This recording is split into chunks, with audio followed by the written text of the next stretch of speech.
नमस्कार दोस्तों, स्वागत है आपका सोनू हॉरर स्टोरी में। एक ऐसा अंधेरा कोना जहां कहानियां सिर्फ नहीं सुनाई जाती बल्कि महसूस की जाती हैं।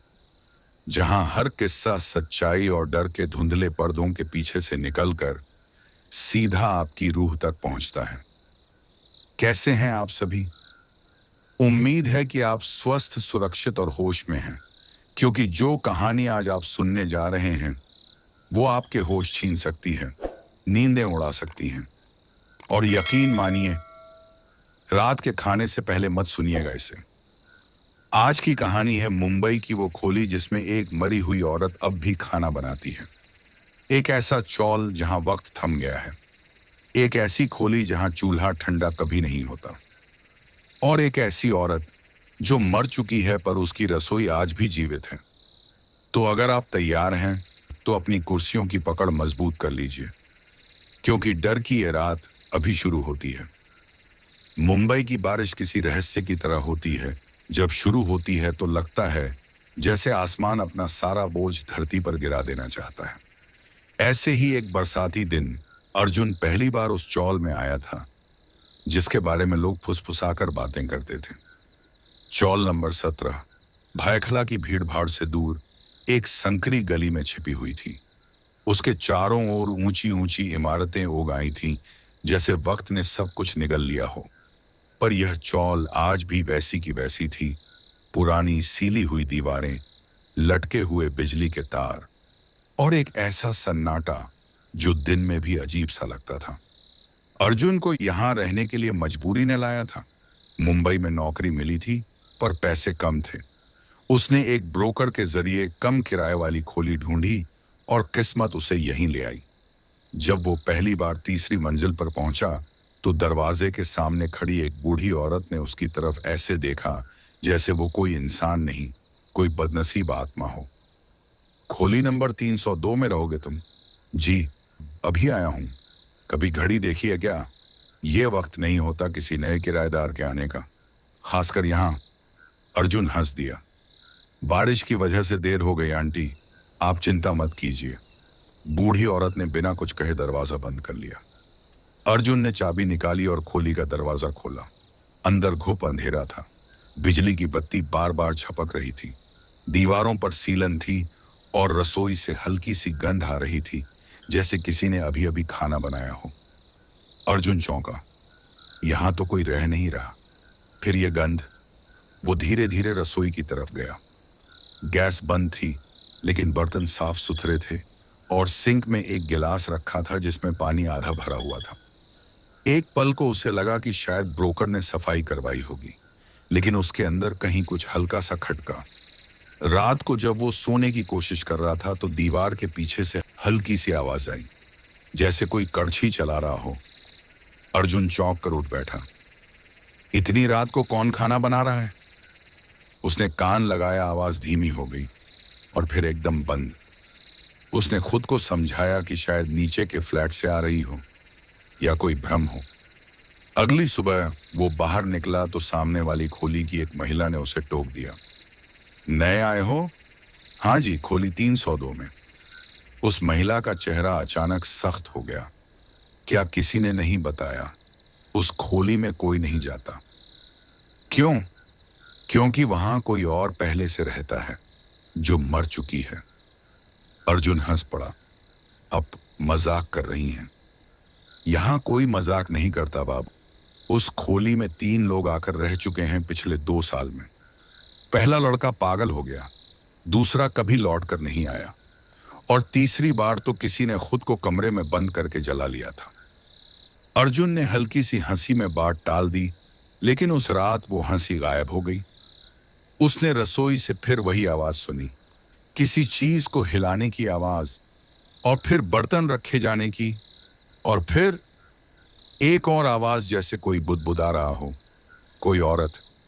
उसने दरवाजा खोला और बत्ती जलाई। रसोई में कोई नहीं था, पर सिंक में अब 2 गिलास थे और गैस की नॉब गीली थी, जैसे किसी ने उसे अभी घुमाकर छोड़ा हो। अर्जुन को अब डर लगने लगा था, पर उसने हिम्मत नहीं हारी। अगली सुबह वो ब्रोकर के पास गया और पूछा, 302 में पहले कौन रहता था? ब्रोकर थोड़ी देर चुप रहा, फिर बोला, मत पूछो साहब। उस खोली की औरत का नाम मीरा था। बहुत सीधी सादी, अकेली रहती थी। हर सुबह पूरी चौल को उसके रसोई से आ रही खुशबू जगा देती थी। लेकिन एक दिन अचानक उसकी लाश रसोई में पड़ी मिली। गैस लीक हुआ था, पर उसकी आंखें खुली थीं, जैसे वो मरते मरते भी किसी को देख रही हो। और पुलिस पुलिस आई थी, पर कोई गवाह नहीं था। केस बंद कर दिया गया। फिर से किसी ने खोली किराए पर लेनी शुरू की। लेकिन तब से कुछ ना कुछ अजीब होता रहा।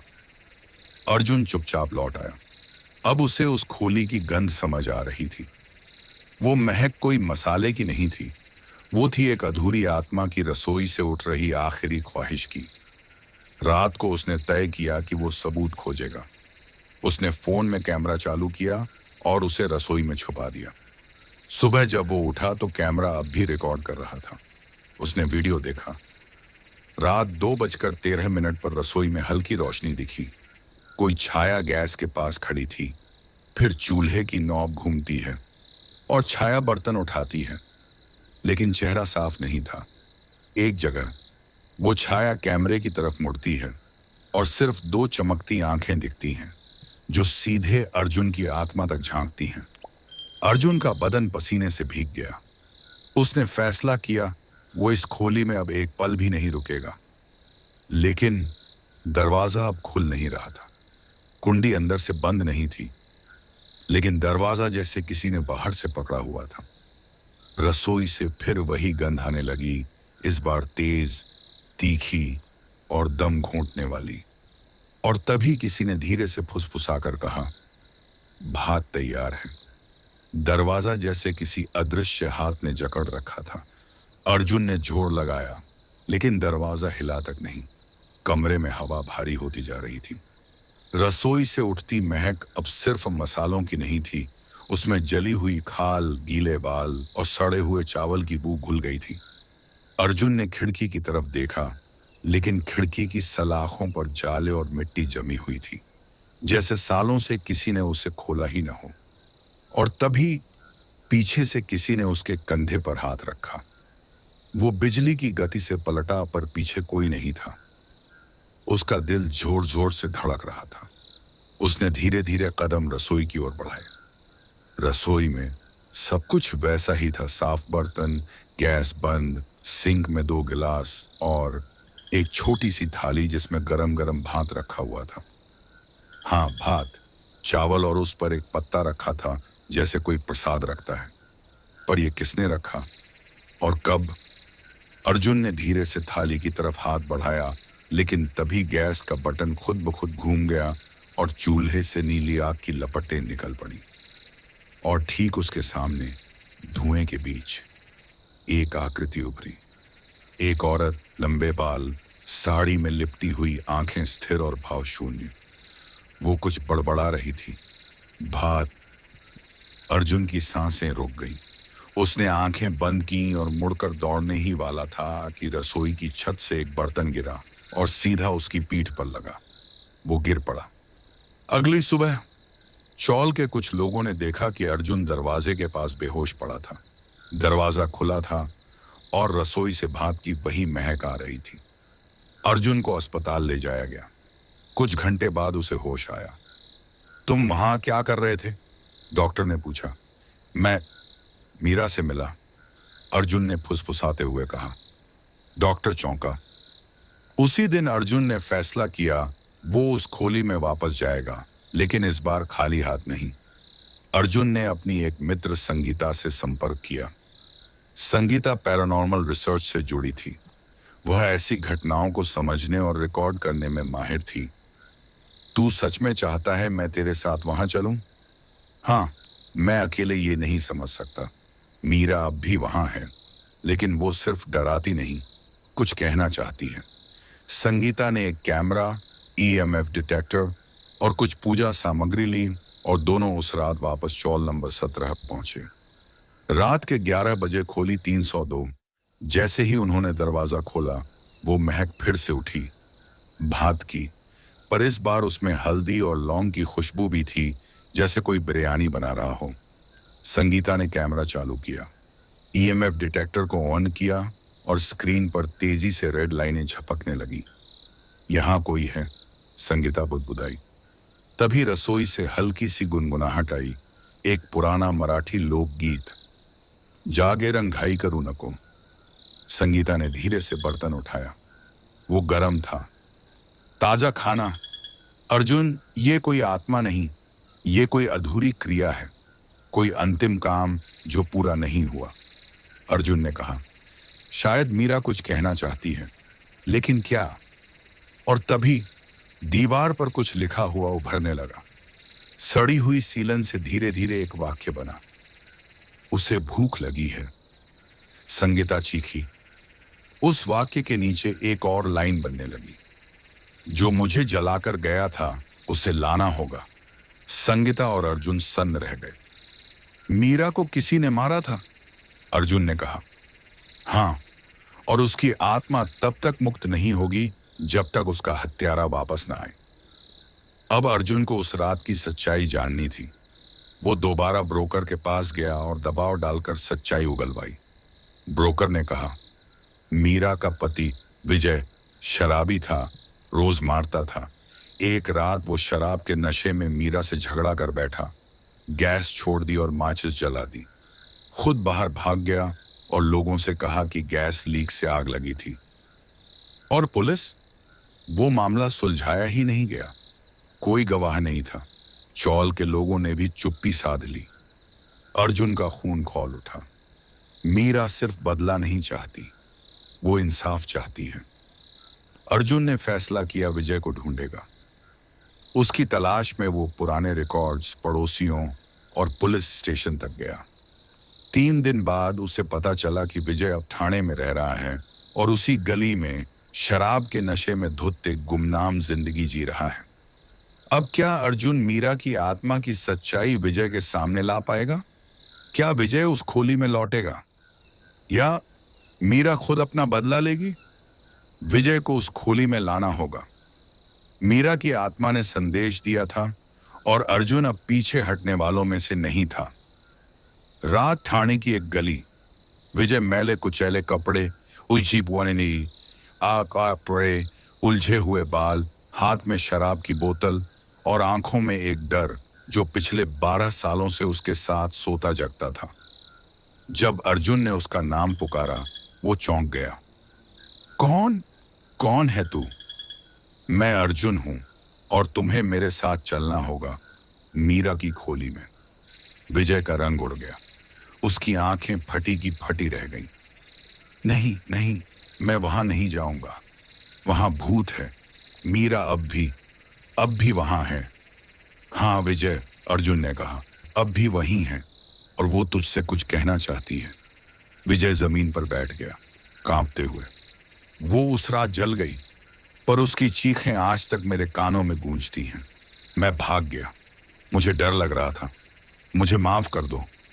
अर्जुन ने उसका कंधा पकड़कर कहा, मीरा की आत्मा तब तक मुक्त नहीं होगी जब तक तुम उस जगह वापस नहीं जाओगे और उसके सामने सच्चाई स्वीकार नहीं करोगे। काफी मनाने और समझाने के बाद विजय तैयार हुआ। उसने कहा, बस एक बार, आखिरी बार। रात 11:45 पर खोली 302। विजय, अर्जुन और संगीता तीनों उस खोली में दाखिल हुए। रसोई अब पहले से भी ज्यादा ठंडी थी। गैस बंद थी, लेकिन कड़ाही में सब्जी पक रही थी बिना किसी आग के, और उस धुएं में मीरा की परछाई साफ दिख रही थी। विजय ने कांपते हुए हाथ जोड़ लिए। मीरा, मैं जानता हूं मैंने तुम्हारे साथ गलत किया। मैंने तुम्हें जलने के लिए छोड़ दिया, क्योंकि मैं डरपोक था, क्योंकि मैं तुम्हारे प्यार को समझ नहीं सका। माफ कर दो। कमरे में कुछ पल सन्नाटा छाया रहा, और फिर दीवार से एक आवाज आई, जैसे किसी ने नाखूनों से शब्द खरोंचे हों। भात गरम है, खाओ। अर्जुन और संगीता ने देखा जमीन पर 3 थालियां सजी थीं। एक में भात और दाल, दूसरी में सब्जी और रोटी, और तीसरी थाली पूरी तरह खाली। मीरा की थाली। विजय रोते हुए थाली के सामने बैठ गया। मैंने तुझे जला दिया और अब मैं खुद हर रोज अंदर से जलता हूं। मेरी आत्मा तब से तड़प रही है, जैसे तू राख बन गई वैसे ही मैं भी अंदर से राख हो चुका हूं। मीरा की परछाई धीरे धीरे पास आई और विजय के सिर पर हाथ रखा, पर वो हाथ अब जलता हुआ नहीं था। वो ठंडा, सुकून देने वाला साया सा था। विजय जमीन पर गिर पड़ा और बेहोश हो गया। सुबह 4 बजे अर्जुन और संगीता ने देखा रसोई अब सामान्य हो चुकी थी। न कोई धुआं, न परछाई, न महक। दीवार की दरारों से पानी रिस रहा था, लेकिन अब उनमें कोई संदेश नहीं था। मीरा चली गई थी। अर्जुन ने चौल के लोगों को बुलाया। कहानी सबको बताई गई। मीरा की सच्चाई, उसकी आत्मा, विजय का अपराध, उसका पश्चाताप। चौल वालों ने पहली बार मीरा की आत्मा के लिए सामूहिक रूप से पूजा रखवाई और उसी दिन पहली बार खोली 302 का दरवाजा अपने आप बंद हुआ, लेकिन धीरे से, सुकून के साथ, जैसे कोई अब चैन की नींद सो रहा हो।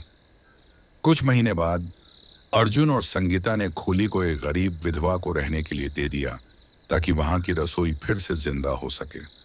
वो औरत बताती है कि कभी कभी रात में कोई उसके साथ रसोई में बर्तन धोता है, चुपचाप, बिना कुछ कहे, और फिर एक थाली में गर्म भात अपने आप परोसा जाता है। लेकिन अब वो डराती नहीं, क्योंकि अब वो भूखी नहीं है। 6 महीने बाद चौल नंबर 17, अब खोली 302 में मीरा की आत्मा का साया नहीं था। वहां एक विधवा महिला श्यामाबाई और उसका 8 साल का बेटा रहते थे। श्यामाबाई सबको कहती, अब ये खोली डरावनी नहीं रही, अब इसमें एक सुकून है, जैसे कोई ममता भरा साया हमारे साथ है। पर एक रहस्य अभी बाकी था। मीरा की आत्मा तो शांत हो गई, लेकिन चौल के नीचे बने गहरे तहखाने की बात किसी ने आज तक नहीं की थी। वो तहखाना जहां से अर्जुन को पहली बार मीरा की परछाई दिखी थी। एक रात अर्जुन फिर से चौल में आया। श्यामाबाई ने उसे एक बात बताई। भैया, एक बार मैं तहखाने में कपड़े सुखाने गई थी। वहां मुझे एक पुराना संदूक दिखा, जिसमें कुछ जले हुए कागज, एक टूटी चूड़ी और एक काले धागे का टुकड़ा था। जब वो छुआ तो हवा का झोंका आया और किसी औरत की हंसी गूंज उठी। अर्जुन चौंका। मीरा की आत्मा तो शांत हो गई थी, तो फिर ये कौन था? रात 12:15 चौल का तहखाना। अर्जुन, संगीता और एक कैमरा टेक्नीशियन साथ गए। कैमरा ऑन था। जैसे ही उन्होंने उस संदूक को खोला, अंदर से एक पुराने दौर का झुमका गिरा और हवा में मीरा की नहीं, किसी और की आवाज गूंजी। मुझे भूख लगी है। फिर से संगीता ने तपाक से कैमरा रोका। यह आवाज मीरा की नहीं थी, ये कोई और है, शायद वो आत्मा जिसे मीरा भी जानती थी। अर्जुन ने कहा, क्या चौल की दीवारों में और भी कहानियां छुपी हैं? और तभी चौल की बिजली चली गई। पूरा तहखाना अंधेरे में डूब गया। सिर्फ कैमरे की इंफ्रारेड लाइट जल रही थी। उनके सामने दीवार पर खून से लिखा हुआ दिखा, मीरा तो चली गई, अब मेरी बारी है। अगली सुबह तहखाने की दीवार तोड़कर देखा गया, वहां से एक और कंकाल मिला। पोशाक से पता चला वो मीरा की बहन संध्या थी, जो कभी गायब हो गई थी। लोगों को लगा था वो मायके चली गई, पर असलियत ये थी, संध्या को मीरा के पति विजय ने ही पहले मार दिया था, क्योंकि उसने मीरा पर हो रहे अत्याचार का विरोध किया था। मीरा की आत्मा ने तो अपना बदला ले लिया, लेकिन संध्या अब तक भूखी थी। अर्जुन ने एक विशेष पूजा रखवाई। संध्या की आत्मा की मुक्ति के लिए ब्राह्मण बुलाए गए। उस रात पूरी चौल में सिर्फ एक ही गूंज थी, भात गरम है, पर अब थाली खाली है। संगीता ने धीरे से कहा, अब यह कहानी पूरी हुई। काले पर्दे के सामने अर्जुन कैमरे की ओर देखता है, उसकी आवाज में वही डर और रोमांच। आज आपने जो सुना वो सिर्फ एक आत्मा की कहानी नहीं थी, ये एक रसोई में जलते सपनों और अधूरी थालियों की कहानी थी। कभी कभी कोई मरने के बाद भी भूखा रह जाता है और तब तक लौटता है जब तक आखिरी थाली परोसी न जाए, क्योंकि कुछ रसोइयां कभी ठंडी नहीं होती। तो दोस्तों, इसी भयानक मोड़ पर समाप्त होती है आज की यह डरावनी कहानी। आपको यह अनुभव कैसा लगा? यदि यह कहानी आपके रोंगटे खड़े करने में सफल रही हो तो कृपया इसे पसंद करें। यदि आप हमारे चैनल पर नए हैं तो सोनू हॉरर स्टोरी को अभी सब्सक्राइब करें और घंटी के निशान को सभी पर दबा दें ताकि हर नई और खौफनाक कहानी सबसे पहले आप तक पहुंचे। ऐसी ही सच्ची और डरावनी कहानियों के लिए जुड़े रहिए और याद रखिए, हर अंधेरे के पीछे एक राज छिपा होता है। धन्यवाद। अगली कहानी तक सुरक्षित रहिए और रात को खिड़की बंद करना मत भूलिएगा।